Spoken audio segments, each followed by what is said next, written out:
வணக்கம். நான் உங்கள் ஜெயா. இன்றைக்கி நம்ம இந்த வீடியோவில் குமுத் பாவ்டே எழுதின the story of my Sanskrit இந்த எஸ்ஸேயோட சமரியை பார்க்கலாம் வாங்க. இவங்க அவங்க உணர்வுகளை தான் எழுதுகிறாங்க. எதை பற்றினா அவங்க யாராவது அவங்கக்கிட்ட நீங்கள் பேசுகிற எழுதுகிற சமஸ்கிருதம் ரொம்ப அருமையாக இருக்குதுன்னு அவங்கள பாராட்டும் போது அவங்களுக்குள்ளே இருக்கக்கூடிய உணர்வுகள் தான் சொல்கிறாங்க. அதாவது அவங்கள பாராட்டுறாங்க. சான்ஸ்கிரிட்டில் அவங்களுக்கு இருக்கிற ஆளுமையை பாராட்டுறாங்க. ஆனால் தெரிஞ்சோ தெரியாமலோ அவங்க பாராட்டும் போது இவங்க ஒரு தலித் விமென்றதை அவங்களுக்கு ஞாபகப்படுத்துகிறாங்க. நீ எப்படி ஒரு சான்ஸ்கிரிட், அதாவது உனக்கு இல்லாத ஒரு மொழியை நீ எப்படி இவ்வளோ ஆளுமையோடு பேசுகிற எழுதுறன்னு கேட்குற மாதிரி அவங்களுக்கு தோணுது. ஏன்னா இந்த நாட்டில் அதாவது பாரம்பரிய அறிவு அது இதெல்லாம் தெய்வீக மொழி, இவங்க தான் இதை பேசணும் படிக்கணும்னு இருக்கிறவங்க மனசில் ஒரு தலித் அவங்க எப்படி இதை படிக்கலாம் அப்படின்ற ஒரு எண்ணம் இருக்குது. அவங்க எப்படி சான்ஸ்கிரிட் படிக்கலாம், மற்றவங்களுக்கு எப்படி சொல்லியும் கொடுக்கலான்ற எண்ணமும் அவங்க மனசில் இருக்குது அப்படின்னு சொல்கிறாங்க. முதல்ல அவங்களுக்கு சமஸ்கிருதம் எப்படி தெரிஞ்சது, எப்படி அதோடு அவங்களுக்கு இந்த மொழி எனக்கு பிடிக்கும், இதை நான் படிக்கணும் அப்படின்னு தோணுச்சுன்றது அவங்க சொல்கிறாங்க. இந்த வேதிக் மந்த்ராவை அவங்க ஒரு பூஜையும் போது தான் அவங்க சின்ன பொண்ணாக இருக்கும் போது கேட்ட உடனே அவங்களுக்கு ரொம்ப பிடிச்சிருச்சு. அப்போ தான் அவங்களுக்கு இதெல்லாம் நிறைய வாட்டி கேட்கணும் இந்த மந்திரங்களாம் அப்படின் போது என்ன ஆயிடுச்சுன்னா, இல்லை நீ இதெல்லாம் கேட்கக்கூடாது அப்படின்னு தடை செய்யப்பட்டாங்க. இந்த தடை தான் அவங்களுக்கு இன்னும் ஒரு ஆர்வத்தை அந்த மொழி மேலே ஏற்படுத்துச்சு. தடை செய்யும் போது தான் சில விஷயம் நமக்கு ரொம்ப ரொம்ப முக்கியமாக தேவைப்படுற மாதிரி தோணும்.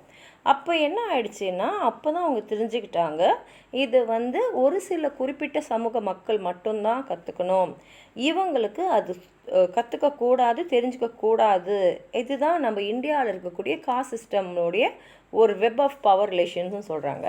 அப்போ தான் என்ன ஆயிடுச்சுன்னா, இவங்களுக்கு இன்னும் ஒரு உத்வேகம் அவங்க இதை நம்ம படிக்கணும், இது ஒரு குறிப்பிட்ட சமூகத்துக்கு மாத்திரம் இருக்கக்கூடாது அப்படின்னு சொல்லிட்டு இது வரைக்கும் தடை செய்யப்பட்டிருந்த இது எல்லையை தாண்டி நீ போகக்கூடாதுன்னு சொன்ன ஒரு இடத்துக்கு அவங்க போகணும்னு முடிவு பண்ணி அதை கற்றுக்க ஆரம்பித்தாங்க. இப்போது அவங்க என்ன சொல்கிறாங்கன்னா, படிப்புன்றது எல்லாருமே இப்போ நிறைய பேர் படிக்கிறாங்க, ஆனால் படிக்கிறதுனால அவங்க மனசு மாறுதுன்னா இல்லை. ஏன்னா இதுக்கு ஒரு உதாரணமாக அவங்களுடைய ஹெட் ஆஃப் த டிபார்ட்மெண்ட்டே சொல்கிறாங்க. அவர் தான் இந்த துறையோட தலைவரே. ஆனால் அவங்களுக்கு ஒரு தலித் பெண்மையான பவர்டு சமஸ்கிருதம் படிக்கிறது பிடிக்கல. அப்போ அவங்க சொல்கிறாங்க, அவர் படிச்சிருக்காரு, ஆனால் மனசுக்குள்ளே அவரோட எண்ணங்கள் வேறையாக இருக்குது. அது எப்படி படிச்சிருந்தாலும் அந்த ட்ரெடிஷ்னல் வேல்யூஸை தாண்டி அவரால் வர முடியல, படித்ததை அவரால் நடைமுறைப்படுத்த முடியலை அப்படின்னு சொல்லிட்டு அதே சமயத்தில் அவங்க சொல்கிறாங்க, இன்னொரு ஆசிரியரும் இருந்தார், அவர் பேர் கோகலே குருஜி.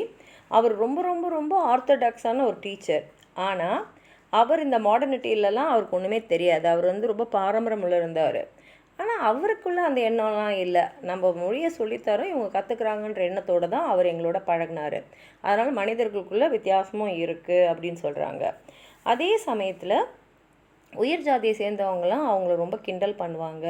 வெளி ஜாதி மட்டும் இல்லை, அவங்களுடைய கம்யூனிட்டியில் இருக்கிறவங்களே கூட அவங்கள இது மாதிரிலாம் ஏன் படிக்கிற, நீ ஒரு தலித் பெண்ணுன்றதை ஞாபகப்படுத்திக்கிட்டே இருந்தாங்க அப்படின்னு சொல்கிறாங்க.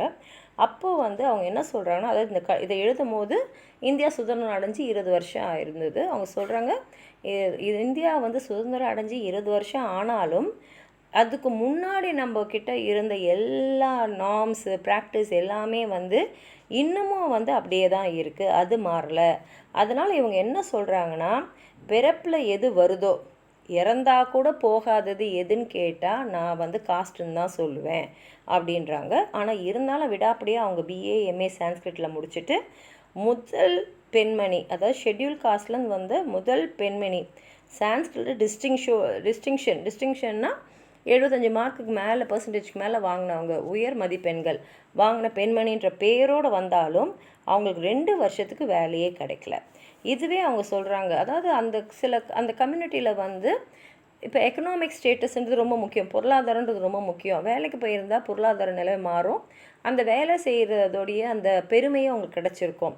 ஆனால் அவங்க என்ன சொல்கிறாங்கன்னா, இந்தியாவில் எக்கனாமிக் அண்ட் பொலிட்டிக்கல் கான்சிக்வன்ஸு இந்த காஸ்ட் சிஸ்டம் இதெல்லாம் சேர்ந்து இருந்ததுனால எனக்கு வந்து 2 வருஷத்துக்கு வேலையே கிடைக்காம இவ்வளோ பெரிய படிப்பு வச்சுருந்தோம் 2 வருஷம் என்னால் வேலைக்கே போக முடியல. ஏன்னா அந்த வேலைக்கான தகுதிக்கு ஒரு தலித் பெண்ணை எடுக்க முடியாதபடி இருந்ததுனால இவங்களால போகவே முடியல. அதனால் அவங்க என்ன சொல்கிறாங்கன்னா, இது எல்லாமே வந்து ஒரு பவர் ஸ்ட்ரக்சர், இந்தியாவில் இருக்கக்கூடிய ஒரு பவர் ஸ்ட்ரக்சர், அதை தாண்டி வருது ரொம்ப கஷ்டம். அது மாத்திரம் இல்லாமல் அவங்க என்ன சொல்கிறாங்கன்னா, நிறைய ட்ரெடிஷ்னல் புக்ஸில் எழுதியே இருக்கான், இந்த வந்து இதை வந்து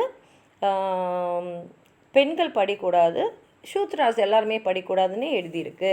அப்படி இருக்கும்போது நம்ம எப்படி வளர முடியும், அதை மீறி எப்படி வந்து நம்ம தடைகள்லாம் உடச்சிட்டு வர முடியுன்றதான் பெரிய தடையாக இருந்தது அவங்க வாழ்க்கையிலன்றாங்க.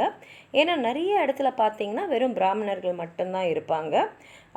அதனால் இன்னும் சிலதெல்லாம் இன்னும் நம்ம இந்தியா விட்டு போகல. உதாரணத்துக்கு இந்த தீண்டாமை அதெல்லாம் வந்து இருக்குது. இதெல்லாம் வந்து இயல்பான ஒரு விஷயமா இந்தியாவில் இருக்குது அப்படின்றாங்க. அதே சமயத்தில் அவங்க என்ன சொல்கிறாங்கன்னா, நான் மட்டும் இல்லை, இந்த மாதிரியான விஷயங்கள் வந்து நிறைய பெண்களை பாதிச்சிருக்கு நிறைய கம்யூனிட்டியில். இந்த பெண்களுக்கு வந்து இன்னும் ப்ராப்ளம் என்னென்னா, அவங்க கம்யூனிட்டி சேர்ந்த ஆண்களை விட பெண்களை தான் இந்த மாதிரி விஷயங்கள்லாம் இன்னும் அதிகமாக பாதிக்குது அப்படின்றாங்க. அதே சமயத்தில் அவங்க என்ன சொல்கிறாங்கன்னா, அவங்க மனசில் ஒரு ஆசை இருந்தது, இப்போ நம்ம வந்து ஒரு ஸ்கூலில் டீச்சராக இருக்கோம், ஆனால் நம்ம வந்து காலேஜில் வந்து லெக்சரர் ஆகணும் அப்படின்னு ஒரு ஆசை இருந்தது. ஆனால் அது கொடுக்க வேண்டிய வேலை வந்து ரொம்ப அதிகமாகவே இருந்தது. ஏன்னா வந்து அவங்க போய் எல்லோரையும் பார்த்தாங்க, பொலிட்டிக்கல் அத்தாரிட்டிஸ் எல்லாம், அரசியல் செல்வாக்கு இருக்கிறவங்க எல்லாம் அவங்கக்கிட்ட வந்து நாங்கள் கண்டிப்பாக அவனுக்கு வேண்டியதை செய்கிறோன்னு சொன்னாங்க. ஆனால் அதெல்லாம் பொய் வாக்குறுதிகளை தான் இருந்தது. கடைசியில் அவங்க எதிர்பார்த்த மாதிரி ஒரு அரசு கல்லூரியில் அவங்களுக்கு வேலை கிடச்சிது. ஆனால் எப்போ கிடச்சிதுன்னா, அவங்க உயர் ஜாதியை சேர்ந்த ஒரு மனிதரை திருமணம் செஞ்சுக்கிட்ட அப்புறம்தான் கிடச்சிது. அதன் மூலமாக அவங்க என்ன சொல்கிறாங்கன்னா, இது எனக்கே கிடைக்கல, என்னுடைய அடையாளத்தை நான் இழந்துட்ட அப்புறம்தான் எனக்கு கிடச்சிது. ஏன்னா வந்து என்னுடைய சர்நேம் வந்து மாறிடுச்சு. அப்போ என்ன ஆயிடுச்சுன்னா, இது வந்தது, நான் எதுக்காக இவ்வளோ நாள் போராடினேனோ அது எனக்கு கிடைக்கல. அதனால் நான் எதிர்பார்த்தது எனக்கு கிடச்சிது, ஆனால் எது கிடச்சிதுன்னா எனக்கு கிடைக்கல. ஏன்னா என்னுடைய சர்நேம் இப்போ மாறிட்டதுனால அந்த அடையாளத்துக்காக தான் அது கிடைச்ச மாதிரி எனக்கு தோணுது. என்னோடய உண்மையான அடையாளத்துக்கு இன்னும் அந்த தகுதி கிடைக்கல அப்படின்னு சொல்லி இதை முடிச்சிருக்காங்க. உங்களுக்கு ஏதாவது சொல்லணும்னு நினச்சிங்கன்னா கீழே இருக்கிற கமெண்ட் பாக்ஸில் எழுதுங்க. இந்த வீடியோவை லைக் பண்ணுங்கள், உங்கள் ஃப்ரெண்ட்ஸோடு ஷேர் பண்ணுங்கள். சப்ஸ்கிரைப் பண்ணாதவங்களாம் ப்ளீஸ் சப்ஸ்கிரைப் பண்ணி சப்போர்ட் பண்ணுங்கள். நன்றி.